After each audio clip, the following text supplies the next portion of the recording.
Happy birthday, Mom. Happy birthday, Amber. So, how did you get involved in activism and specifically the Black Fox movement?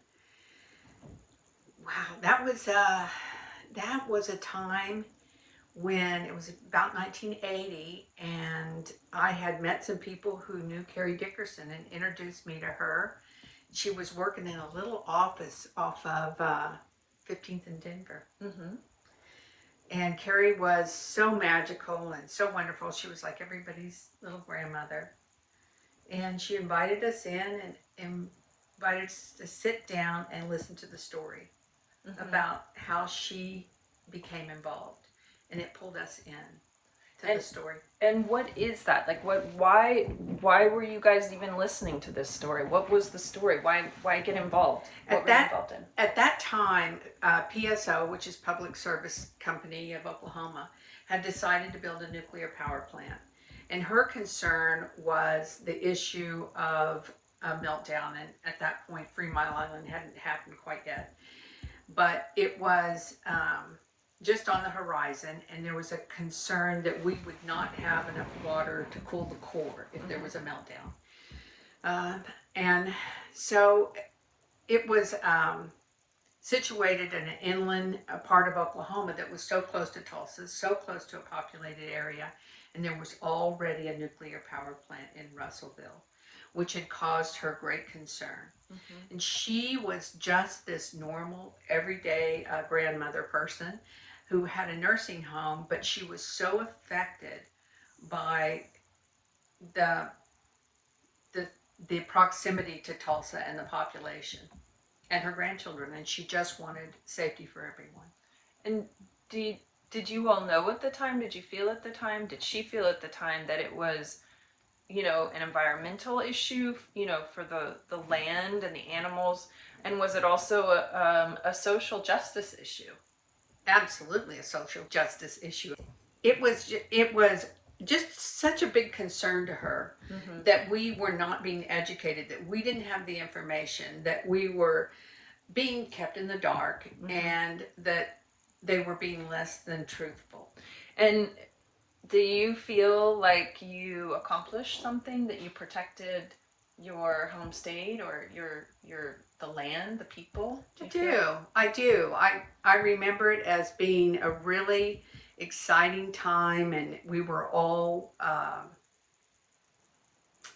just learning so much, and learning that we weren't being told the truth about things, that mm-hmm. they were not forthcoming in how safe we would be. And how about you? Do you remember? I do. So what I remember is, I remember being very young and being out at my grandparents' farm, watching the news with my grandparents, but there was a whole group of protesters who got arrested, mm-hmm. on the site where they were going to build, and I knew that you were one of them. Mm-hmm. And I was really worried and scared because I didn't know at that young age if you were going to get out of jail. Right. Watching you be an activist was definitely a huge influence in my life. A huge influence. I like that.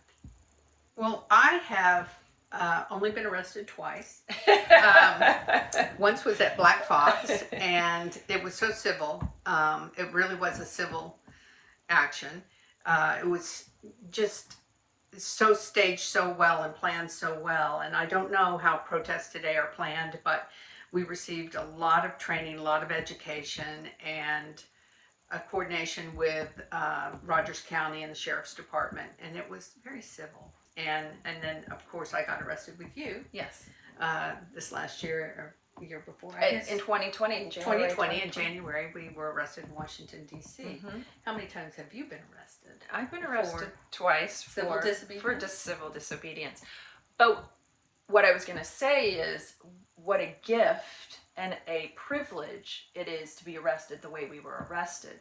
And that a lot of protests, especially civil protests, mm-hmm. are not like that. Absolutely. And that it's good to exercise our civil liberties. And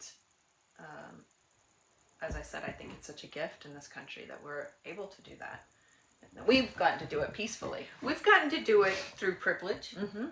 And I can't say that that's always No. been the case. No. In the last year, especially, we've seen. Yeah. So I'm very grateful, and that's another thing we need to look at. Yeah. Social justice is a big. Well, what I've learned from my journey of activism and especially the environmental work is that social justice and environmental justice are intricately linked. And In what way? well, because most people who are most affected by the environmental changes we're having or climate change are people who are mostly financially marginalized, communities that are marginalized, and so it is a social justice issue as much as it is about the environment. It's also about social justice.